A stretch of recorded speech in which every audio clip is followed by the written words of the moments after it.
नमस्कार, जेके अपडेट में आपका स्वागत है। मैं हूं अश्विनी गुप्ता।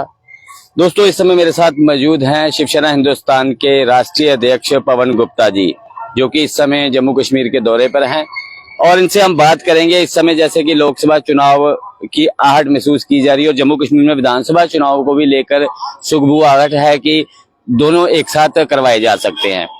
तो पवन जी, पहले तो आपका स्वागत है जेके अपडेट में।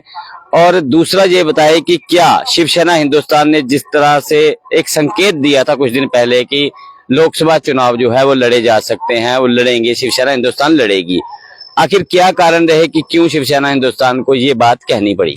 शिवसेना हिंदुस्तान शक्ति सेना एक राजनीतिक दल है और राजनीतिक दल होने के नाते देश में जितने भी चुनाव आएंगे उसे हम अपना धर्म समझते हुए, अपने नागरिकों के प्रति कर्तव्य समझते हुए, जिनके हितों के लिए हमारा संगठन संघर्ष करता है, उसके लिए चुनाव में भाग लेना बहुत जरूरी है।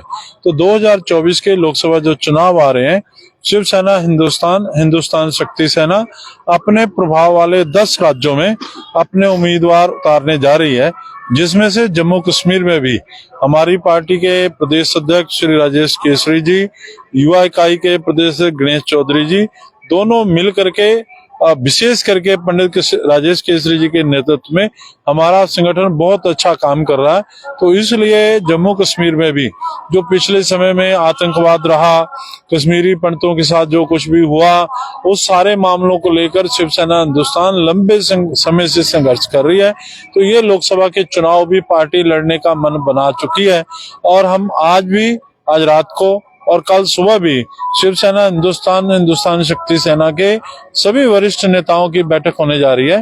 तो उसमें तय किया जाएगा कि कितने स्थान पे जम्मू कश्मीर पे चुनाव लड़ा जाएगा। आपने कहा लोकसभा चुनाव लड़ेंगे, क्या विधानसभा चुनाव भी लड़ा जाएगा या सिर्फ अभी लोकसभा चुनाव तक ही फोकस है? अगर जम्मू कश्मीर में लोकसभा के साथ विधानसभा चुनाव भी होते हैं तो क्या वहां पर भी आप अपने कैंडिडेट्स उतारेंगे? आप जो प्रश्न पूछ रहे हैं कि जम्मू कश्मीर में लोकसभा के साथ विधानसभा का चुनाव हो सकता है, यूटी क्षेत्र से हटाकर पूर्ण विधानसभा का राज्य बनाया जा सकता है, अगर ऐसा कोई फैसला ईसी करेगी, चुनाव आयोग करेगा, तो शिवसेना हिंदुस्तान उसके संदर्भ में अपना निर्णय करेगा।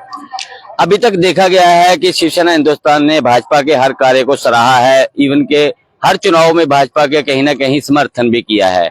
तो इस बार ऐसा क्या है कि जो क्या भाजपा के कार्य सही नहीं है? क्योंकि कुछ दिन पहले तक तो राम मंदिर निर्माण में आप भाजपा को श्रेय दे रहे थे, तो आज ऐसा क्या हो गया कि आप चुनाव मैदान में अकेले कूदने की बात कर रहे हैं? नहीं, भाजपा ने धारा 370 तोड़ी, राम जन्मभूमि का निर्माण किया, सीए का कानून दिया। जो भी काम देश के हित में होंगे, भाजपा करे या कोई अन्य दल करे, शिवसेना हिंदुस्तान राजनीतिक स्वार्थ से ऊपर उठकर सच को सच कहने की हिम्मत रखती है। हम आज भी इन बातों की सराहना करते हैं, लेकिन जहां तक एक राजनीतिक दल होने के नाते चुनाव में हिस्सा लेने की बात है, तो हमारे संगठन का अपने काम करने का ढंग है, अपने एजेंडे हैं, अपने सब्जेक्ट हैं। उन विषय पे, उन एजेंडे पे शिवसेना हिंदुस्तान चुनाव लड़ेगी। अगर भाजपा को लगता है कि शिवसेना हिंदुस्तान जो बात कह रही है वो सही है, उसके ऊपर काम होना चाहिए, तो अगर हमारे साथ गठबंधन करना चाहे, मिल करके लड़ना चाहे, तो हम उसका कोई विरोध नहीं करते। हम आज भी धारा 370 जिस मजबूती और शक्ति के साथ माननीय प्रधानमंत्री नरेंद्र मोदी जी ने किया है, उसका हम जोरदार समर्थन करते हैं। आज कोई ये नहीं कि हम चुनाव के मैदान में तो हम उनके खिलाफ हो गए। अगर उन्होंने राम जन्मभूमि मंदिर के आंदोलन की परिणति के रूप में ऐसा माहौल बनाया जिसमें कोर्ट को ये फैसला देने में सहायता मिली, तो उसकी भी हम प्रशंसा करते हैं। भगवान राम के प्रति, भगवान हिंदुओं समाज के इष्टों के प्रति जो प्रधानमंत्री नरेंद्र मोदी जी ने प्रधानमंत्री के पद से जो आस्था व्यक्त की, जो श्रद्धा व्यक्त की, शिवसेना हिंदुस्तान मुक्त कंठ से उसकी प्रशंसा करती है। पर इसका मतलब ये नहीं है कि शिवसेना हिंदुस्तान भाजपा की कोई कार्बन कॉपी है। जिन कामों की हम प्रशंसा करते हैं, उनकी प्रशंसा करते हैं। और जो काम वो नहीं कर पाए, जैसे पंजाब के अंदर 35,000 आतंकवाद पीड़ित हिंदू हैं जिनको बसों से उतारकर खेतों और खलिहानों में मारा गया, कई दशकों से उनके जख्म रिस रहे हैं। हमने लड़ाई लड़ी, 781 करोड़ रुपए मंजूर किया गया, लेकिन यही भाजपा की सरकार 2 बार पंजाब में सत्ता में रही, अकाली दल भाजपा का गठबंधन रहा, एक फूटी कौड़ी 781 करोड़ में से नहीं दी गई। और दूसरी तरफ जो लोग पाकिस्तान के इशारे पे कश्मीर घाटी में काम कर रहे थे, उन्हें राष्ट्रीय मुख्यधारा में लाने के लिए करोड़ों अरबों रुपए दे दिया गया, पैकेज दे दिया गया। तो हम पूछना चाहते हैं कि पंजाब के आतंकवाद पीड़ित हिंदुओं का और कश्मीरी पंडित हिंदुओं का ऐसा क्या कसूर था कि पंजाब में आप मुआवजा नहीं दे सके और आज तक कश्मीर घाटी में कॉलोनी बसा नहीं सके? कारण क्या है? आपने पंजाब की बात की, मैं भी कल पंजाब में था, क्योंकि आप भी पंजाब से ही आते हैं मूलतन। तो पंजाब में इस समय आप सरकार है, वहां पर मैंने लोगों को टटोलने का प्रयास किया, लेकिन लोगों को वहां कहना है कि आप सरकार की बिजली की जो योजना है 300 यूनिट फ्री, उसकी वो है, उसके साथ मोहल्ला क्लिनिक को वो उनकी सराहना के बावजूद उनका कहना है कि पंजाब में बीते कुछ समय से, यहाँ यूं कहें कि जब से आपकी सरकार आई है, वहां पर जो है जो एक कहे तो गैंगवार सिस्टम जो है वो ज्यादा बढ़ गया है, अपराध बढ़ गया है। शाम 6 बजे के बाद लोगों का तो सीधा कहना है कि 6 बजे के बाद कोई पता नहीं है, कोई किसको गोली मार दे, किसको काट दे। तो क्या आपको लगता है कि अब आप सरकार से पंजाबियों का मोह भंग हो रहा है?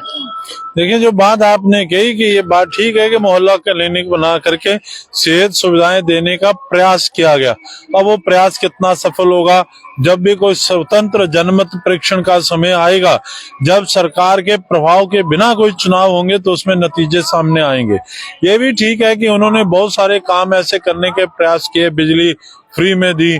आप ये जो फ्री देने का सिलसिला है, उससे समाज को आप अपंग बनाने का प्रयास कर रहे हो। लेकिन समाज कानून व्यवस्था चाहता है, लॉ एंड ऑर्डर चाहता है कि रात को 12 बजे भी अगर आप सड़क पे घूम रहे हो, चाहे वो पंजाब की सड़क हो, चाहे जम्मू कश्मीर की हो, चाहे गुजरात की हो, वहाँ कानून व्यवस्था करने का जो अधिकार सरकार को लोगों ने चुन के भेजा है, वो होनी चाहिए। तो पंजाब में बात सही है कि कानून व्यवस्था की हालत बहुत खराब हो चुकी है। दूसरा, जो इन्होंने भी और पिछली सरकारों ने भी नारा दिया कि हम पंजाब को नशा मुक्त करेंगे, नशा नहीं होने देंगे। पंजाब बहुत ही समृद्ध राज्य था, राज्य है भी, पर उनकी युवा पीढ़ी को आपने बर्बाद कर दिया। नशे की लत लगी, नशे के बड़े बड़े सौदागर आकर के पंजाब में काम कर रहे हैं। जगह जगह, गांव गांव, गली गली में नशा बिक रहा है। और आप कई बार चैनल के माध्यम से, मीडिया के माध्यम से देख रहे हैं कि केवल लड़के नहीं, लड़कियां, यंग लड़कियां नशे की लत में गिरफ्तार हैं, बच्चों मौत का शिकार हो रहे हैं। और क्राइम जो है पंजाब में लगातार बढ़ता जा रहा है।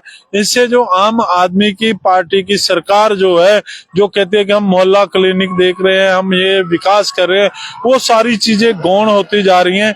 और कानून व्यवस्था से दुखी जनता त्रस्त है, तो इसकी ओर सरकार ध्यान नहीं दे पा रही। इसके नतीजे भी उल्ट आ सकते हैं। बहुत बहुत शुक्रिया हमसे बात करने के लिए। तो ये थे पवन गुप्ता, जिन्होंने साफ कर दिया है कि अगर भाजपा चाहे तो भाजपा के साथ वो गठबंधन में जो है लोकसभा चुनाव लड़ सकते हैं, लेकिन उनके अपने मुद्दे हैं जिन मुद्दों पर भाजपा ने बात की, लेकिन आज तक उन मुद्दों को जो हल नहीं किया गया, चाहे वो कश्मीरी पंडितों की कॉलोनी बनाने की बात हो या फिर पंजाब के आतंकवाद पीड़ितों को मुआवजा देने की बात हो, इस पर उन्होंने खुलकर कहा है कि ऐसे बहुत से कार्य हैं जो भाजपा अभी तक नहीं कर पाई है।